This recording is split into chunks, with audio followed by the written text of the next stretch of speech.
chairperson buli mulajje nebaliza ddala bannange nsookera ddala okwebaza mwe bannamawulire olw'embeera yonna eyabaddewo ne neebaza ne Haji Haruna olw'embeera gye yasazeewo n'asindika abantu ku ground ne bajja ne batereeza embeera eyabaddewo era Haji nkwebaza nnyo ne deputy speaker Mwami Kaseegu weebale nnyo ne abakulu mwenna abawaggulu banne mwebale nnyo.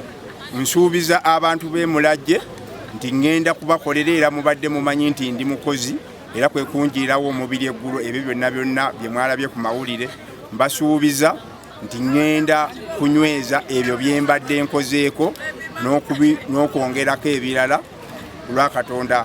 Ngenda kukirwanyisa olw'ensonga luli obuzibu obubaddewo nze mbadde vice nga gwe vice oyinza okulaba kyolabye kirala ate ne chairman n'akola kirala naye kati mukama wange mbakakasa nga bwe nkutte stamp buli kiwandiiko kyonna kyonna ekinaakoonebwako ebikwatagana ttaka muntu azze alina waalaga nja kumala kukyekebejja okulaba nga Mulajje waffe Mulajje bulimu avaayo bulungi ne mu bulimu abavubuka bangi ngenda kuteekawo embeera nga nkwatagana nabo okulaba nga banabeera pulogulaamu za gavumenti okuva eno ku Ggombolola tujja kukolagana ne Medi Kakoza Medi tugende ku kyalo tusobole okuyamba abavubuka abo nga bali wamu.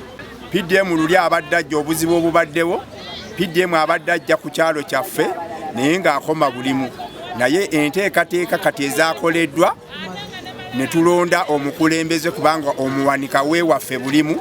Ngenda kulwana nnyo okufuba nga nkwasaganya chairman ow'abakyalo w'ebulimu akwataganye n'ow'e Mulajje PDM asobole okutambula bulungi ng'atuuka ku bantu abawansi mukama wange. Bampita omusumba Babirye Kasaayi Focus Church era nga mpeereza n'omusumba William Serwadda Kasaayi.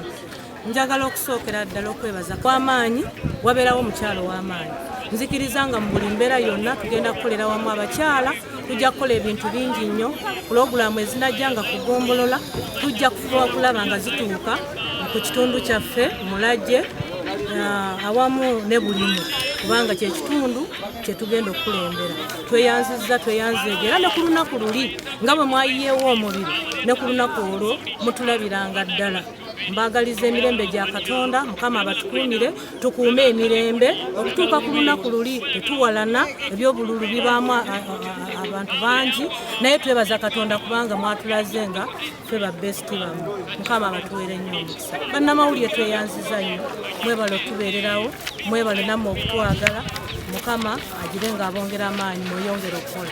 Peter Nkugwa Dauda ayagala okubeera chairperson w'ekyalo bulijjo era nga nze neesoboddeyo ku kaadi ya NUP okuweereza bannabulijjo ng'ekyalo nga ndabye ebikisoomooza bingi naddala ekibba ttaka ekibba bisolo abantu baffe babasosola discrimination nyingi nnyo mu kitundu kyange era nze nzize okulwanyisa okubusosoze abantu abapya abajja mu bitundu babasosola batubbako ebisolo batubbako embuzi bintu bingi ettaka batwangamu babuloka bamafias abo nze nzize balwanyisa ffe NUP tuli mu bantu abagatta abantu abatasosola mu bantu era nze nzize okukolera bannabujjo nabagamba aliwo ekintu kyengendo bakolera bannabulijjo ekyewunyisa bulijjo mu myaka gyonna bakadde baffe babaddewo nga ffe bamusaayi muto tetunnajja bulijjo terina office ngeri mu ttaka lye bayita ery'ebulijjo nga liri mu LC1 nze ngenda bagulira ettaka bazimbireko office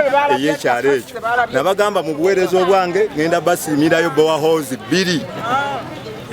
2 ngenda zibasimira tutereze n'enzizi ezakola ki ezayonooneka tujja kukola bulungi bwansi tujja kuba tugatta abantu bonna awatali kusosolwamu nti ono wa kibiina gundi ono wa kibiina gundi kajenna eri abavubuka mbakubiriza abavubuka tukole tulina okukola era ngenda tutandikawo kye bayita Dauda Foundation eyo ng'eyamba abantu bonna abatalina mwasirizi nga mwe tutwalira n'abavubuka ng'otulaba nti ono talina mwasirizi wamu ne bursaries ngenda kuba nzibawa abaana basalizi tujja kwogera n'amasomero agali mu kyalo kyange tulabe nga abaana abo bagenda ku ssomero. Omwana asomye tabonyabonya muzadde we. So nze Dauda Nkugwa nzize kuweereza bannabulijjo ku kadi ya NUP. People power, our power. Thank you so much. President wange Kyagulanyi Ssentamu ayi Ssaabasajja Kabaka Wangaale. Amanya n'eddoboozi ndidde John Bosco nga nesimbyewo ku kyalo Namirembe mu muluka gwe Kabembe Champisi Sub County nga wengenda okutandikira ensonga z'ettaka nga wozimbuuzizzaako tugenda kuba tukwasaganya embeera eyo nga twewala okutunda emirundi emingi nga tukwataganira wamu n'akakiiko k'ettaka kugombolola nga tukolagana na RDC waffe tulabe kutya bwe tugenda okumaliriza ensonga eyo ey'okwewala ekibbattaka ekibadde mu LC yaffe. Era wengenda okutandikira wenkwatira bwe nti security, ensonga za security, abavubuka bange tebafiiriddwako mu kisanja kiri kyeyamaani omukadde, abakyala bo tugenda kulaba nga tukolera ddala bulungi nnyo obubiina tuteeketeeka abakyala abo gabe nga basobola okukola obubiina bwabwe basobola okubujjamu ssente. Nteekateeka kyalosi yange tulina kati nga abawala ababadde bavubuseemu nze nina enteekateeka esobola okubatwala mu byemikono okugeza mukyala wange alina saaluuni awo tusobola okubayingiza. Ninawo mukwano gwange akola keeki tusobola okubatwala ne basoma okukola keeki n'ebyemizannyo. Ekisaawe tubadde tukibulamu awo ewaffe tekiriiwo ne tugenda kukwatira wamu tulabe nga tusobola okufuna ettaka ku Nnalo kuba ffe tuliraanye Nnalo naye n'ekisaawe kye tukola ki tukirina tufuneyo yiika nga 2 tujja zero bingo okuva mu NF ewali tulabe nga abavubuka nabo basobola okwenyigira mu byemizannyo butereevu. Musisi Akimu Jaladi nga nesimbyewo nga chairperson owa Kiyunga omuluka gwe Kabembe. Ensonga enesimbisizaawo tekisooka ebintu bya gavumenti tebituuka ku bantu ba bulijjo. Engaba kyabadde agabamo ebintu bya gavumenti si munambulukufu.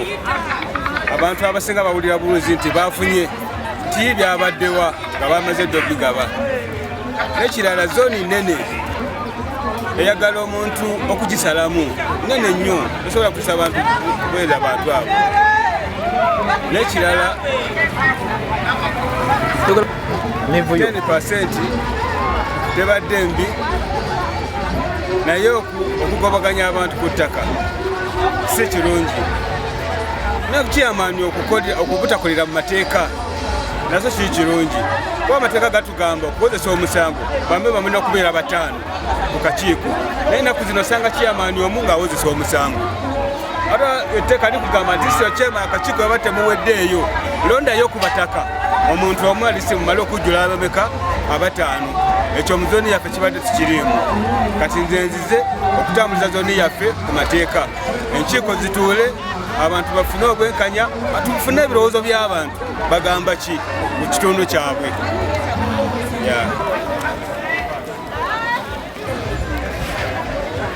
Zanje ekyalo Ntonto village suubira okubeera gundi chairperson w'abakyala Ntonto okubakolera nga gavumenti yaffe weeragira neeyama okusakira abakyala emikwano neeyama okukolera abakyala okubasakira emikwano n'enkulaakulana.